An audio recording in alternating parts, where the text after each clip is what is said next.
Welcome to the Windows Computer and Technology channel, and we have a new version of Firefox. Firefox has been updated to version 114 today, and actually it happened yesterday, but we are talking about it today as it's rolling out.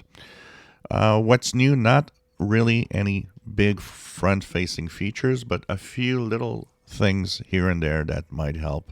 So first of all, if you want to update to the latest version, go to the upper right corner, the hamburger menu, go to Help, and here you will go to About Firefox to make sure that you're up to date to 114.0.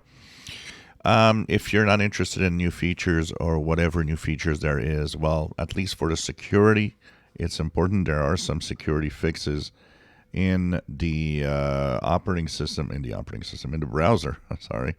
So Firefox does get its security fixes for sure. Now, a little bit of things that there are in there. There's an added new interface to manage DNS over HTTPS exceptions list, which is a new way of managing your security connectivities over the internet. Bookmarks can now be searched in the bookmark menu. So now there's a way to actually search bookmarks, especially if you have a lot of bookmarks. You'll be able to search through that.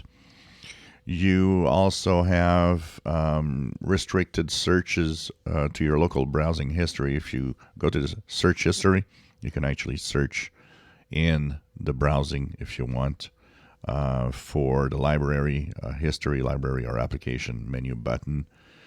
There's recording, capture video on Mac for Mac users. That's now available. So that's one of the things on the full resolution. Higher than 1280 by 720 in with the cameras on Macs.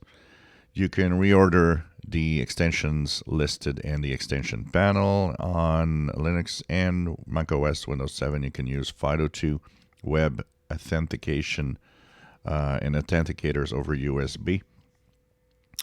So it requires a PIN to set the authenticator. And Pocket recommended content can now be seen in France, Italy, and Spain. For the rest, it's mostly security fixes, which is important, and a few performances that are tweaked here and there on the web. So that's pretty much what it is, and that's pretty much what you have in this Firefox browser 114 that promises, of course, once again, to be more. You kind of respect your privacy more than other browsers. It does to a certain point, absolutely. But nothing much more. And I know that there's not a lot of people out there using Firefox. But if you do, update it, at least for the security aspect, where you will be safe as they fixed the security flaws in the browser. If you enjoy my videos, please subscribe, give us a thumbs up. Thank you for watching.